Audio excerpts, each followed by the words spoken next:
লক্ষ্মীপুরে আকস্মিক বন্যায় ১,৫৭,২০৯ জন কৃষক ক্ষতিগ্রস্ত হয়েছেন। ২২৭ কোটি ৬৫ লাখ টাকার বীজতলা সহ ফসল নষ্ট হয়ে গেছে। এর মধ্যে আউশ ধান, আমনের বীজতলা, রোপা আমন ও সবজি ক্ষেতে সবচেয়ে বেশি ক্ষতি হয়।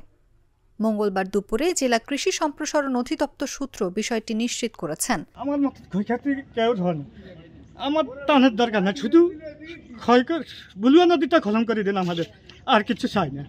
আমাদের 14 ঘন্টা আমি ইতিমধ্যে শুনছেন যে ওনাদের তরকারি ত্রাণের প্রয়োজন নাই, যে ক্ষয়ক্ষতি হয়েছে আমাদের কেউ টাকায় দরকার নাই, শুধু উঠাইতে পারবে না, বাট এই ইয়াটা করে দিবেন। আমরা যে ক্ষতিগ্রস্ত হয়েছি, শুধু আমাদের এই দরকার। আমার মতো ক্ষয়ক্ষতি আর কেউ নাই, সব নাই। দুইবার করে বীজটা বসে এখন যে লাগাইবো ওই টাইমও নাই, এখন যে লাগাইবো ফসল ওই টাইমও নাই, বা জ্বালা বইব ফসল লাগাইবো করার মতো আমার সম্ভব নাই। তবে কৃষি বিভাগ জানিয়েছে, ক্ষতিগ্রস্ত কৃষকদের তালিকা করা হয়েছে। ৬৫,০০০ কৃষকের জন্য শীতকালীন সবজির প্রণোদনা চাহিদা পাঠানো হয়েছে। পর্যায়ক্রমে ক্ষতিগ্রস্ত সব কৃষককে প্রণোদনার আওতায় আনা হবে।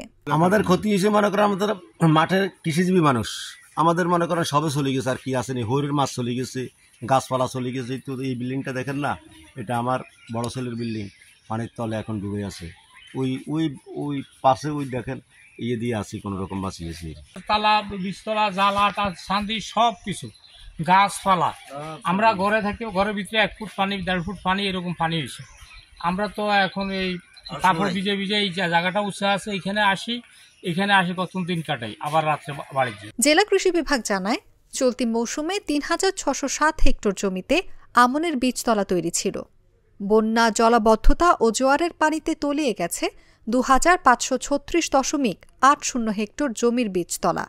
৭০ ভাগের বেশি বীজতলা নষ্ট হয়ে ৬৩,৪২০ জন কৃষকের মোট ২৯ কোটি ২৬ লাখ টাকার ক্ষতি হয়েছে। রোপা আমনের আবাদ হয়েছে ১৪,৩৯৪ হেক্টর জমিতে। পানিতে তলিয়ে নষ্ট হয়েছে ৭,৬১০.৭০ হেক্টর জমির।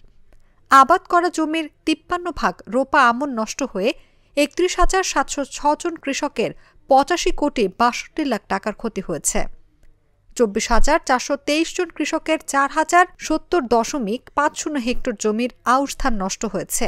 এতে ক্ষতি হয়েছে ৩৬ কোটি ৬৩ লাখ টাকার।